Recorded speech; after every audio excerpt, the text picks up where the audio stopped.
Truskawkobranie na Złotej Górze tradycyjnie przyciągnęło tłumy. Była okazja do zabawy, była możliwość posłuchania dobrej muzyki, ale nie zabrakło przede wszystkim truskawek, bez których ta impreza nie mogłaby się odbyć. W tym roku po raz pierwszy można było kupić truskawki objęte certyfikatem chronionego produktu rolnego.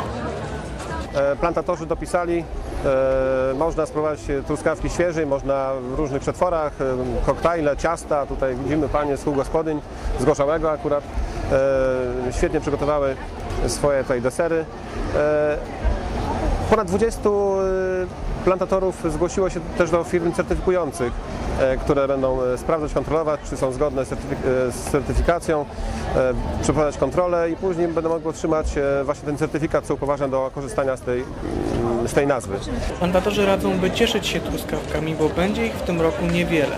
Truskawka jest owocem wrażliwym i ta pogoda bardzo zmienna, zbyt upalne dni, chłodne noce spowodowała niestety późny okres wegetacji, że część tam plantacji jest uszkodzona, ulega uszkodzeniu i owoców będzie mniej. I będzie krótki sezon niestety, także trzeba się nacieszyć, konsumować, korzystać z okazji, kupować, jeść, bo sezon się szybko skończy. Jak słyszę o upałach kolejnych, no niestety nie wszyscy mają możliwości podlania, to też nie jest to samo co naturalny opad, także będzie niedużo i będzie krótko według mnie.